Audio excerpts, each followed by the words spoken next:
You know, I've been wanting to dive into my backlog of games, and I chose Binary Domain so we could see how it aged. A lot of people love this game, and it's honestly a very requested video, and seeing that it's on my backlog, it was perfect.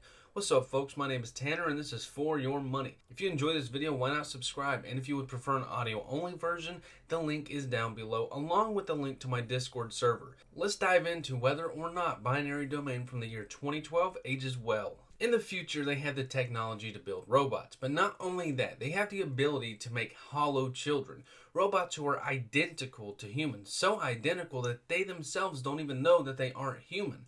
This was outlawed, but now hollow children have been popping up in connection to acts of violence, and the only person the IRTA can point a finger at is Yoji Amada, founder of the Amada Corporation. Your goal is to get inside said corporation, find evidence of his outlawish works, and arrest him and bring him in for questioning. Stories have a weird way for me in aging. If, like me, you have played a heap of games, then you realize that stories begin to feel, recycled, but always have some form of catch. The Hollow Children is where I draw my interest. We see tons of war criminal stories or some country made an attack, so now we gotta go stop them. But having robots who without a doubt believe they are humans, that's some cool stuff even for today. It feels fresh. Now, I like how they portrayed them. It was nitty and gritty and always took everyone around the event by surprise. But what really takes the cake is the revelations when this game ends. I'm still processing everything because it was just mind-blowing. Binary Domain is a third-person based shooter that very loosely resembles something like Gears of War, but we're going to tone down the violence by a metric shit ton. One of the other interesting labels that this game gets is real-time strategy. Now, why is that? Well, see, this game has voice commands. You can either use the voice recognition for it or just manually select your current situation's approach like you would select any dialogue in any said game. So let's get this out of the way first. This feature ages like milk left out in the hot sun. It's supposed to act as a way to help you in your playstyle, but the options you have and just how this game works, there is only one playstyle: run and gun. And as for how well it works, my mic just could not register for this game, so I had to do it manually by selecting the dialogue. Really, it's just an unnecessary addition to the game. I mean, you will use it to conversate with your allies to build trust, which all trust does is determine your ending. It's a good system for that, and a good variety of endings. And I enjoyed the endings, but I think the real-time strategy idea stemmed from this as just some extra feature to incorporate. Next up, we got the shooting and cover system. Now, we have a lot of cover-based shooters in our time. One of my favorites is Spec Ops: The Line.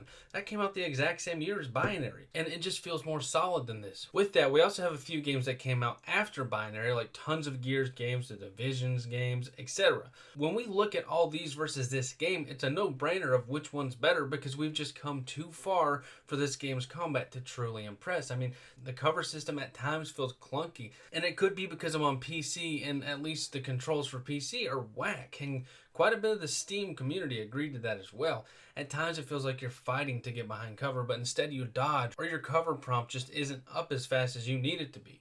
Shooting, however, does feel satisfying. The crazy part about me thinking this shooting feels nice is I hate killing robots in any game. I've never liked it, but I've always made some exceptions, like Vanquish, for example. That's cool. But here you'll be shooting robots' limbs off, kind of like how Visceral expected you to do so in Dead Space. Now you do this so it's easier to rock these enemies in their metal dome piece. For your bigger enemies, you'll shed off their shell and shoot the exposed parts of them. You know, kind of how Doom Eternal worked with the demons. Lastly, we have upgrading. Now, there are stores around each level where you can upgrade your main weapon, as well as your allies, and, well, that's it. It's a very light upgrade idea that feels more like a chore to keep up with because there's no point. I mean, yeah, you upgrade your weapon to do more damage, but, I mean, why? Why in a game like this do we need it? It just seems redundant, even more so when you consider it's only your primary weapon. That's all. Graphically, Binary Domain took me by complete surprise. The opening scene where it was storming and your armor was covered in rain was quite impressive. The same I'll say about the level designs. A lot of times in older games, we just get the same scenery in every level, but here we transition from sewers, Japan Upper City, to some big corporate interior. I mean, it feels nice. The thing that I can't ignore, but I also cannot gripe about, is the colors. See, we are spoiled by the vibrant colors these days. I mean, love it or hate it, Anthem's color scheme spoiled us.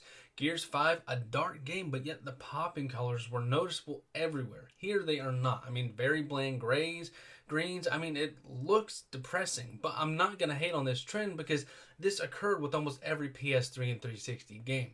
And lastly, we have sound of the game. Voice acting, even then, it was awesome. Sure, maybe a little bit more cheese, but it was still the fun kind of cheese that made the game. The soundtrack, now, I'm not sure if anyone listens to this kind of music anymore, but I mean, go for it. The gunshots, those don't age as well, but that's just one nitpicky part of the sound.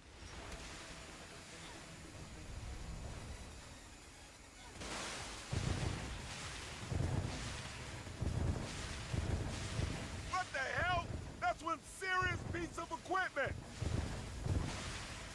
It's a goddamn minefield! Watch your ass!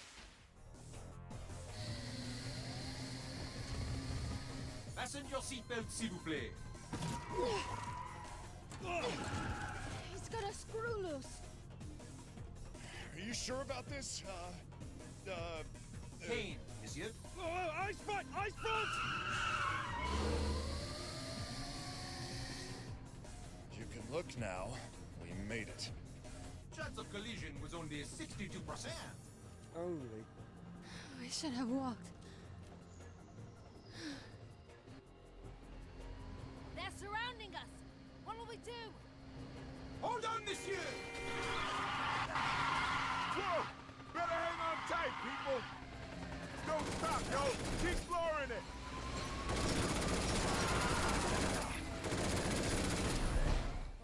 So much for our covert op! Take them out!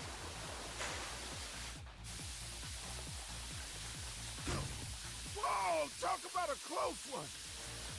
Dad, watch out for those pipes! Whoa! How far are we gonna slide? I ever tell you I hate thrill rides? Yeah! We ever gonna stop? This is the last time I listen to HQ! Does Binary Domain age great, okay, or terribly? For me, it aged okay. It had some really good ideas that aged well, like this story. I mean, that for me was the best part, and if I had to completely be honest, it was my main reason that I played this game. Yeah, the shooting is fun, but compared to others in its genre, it's towards the bottom of the food chain.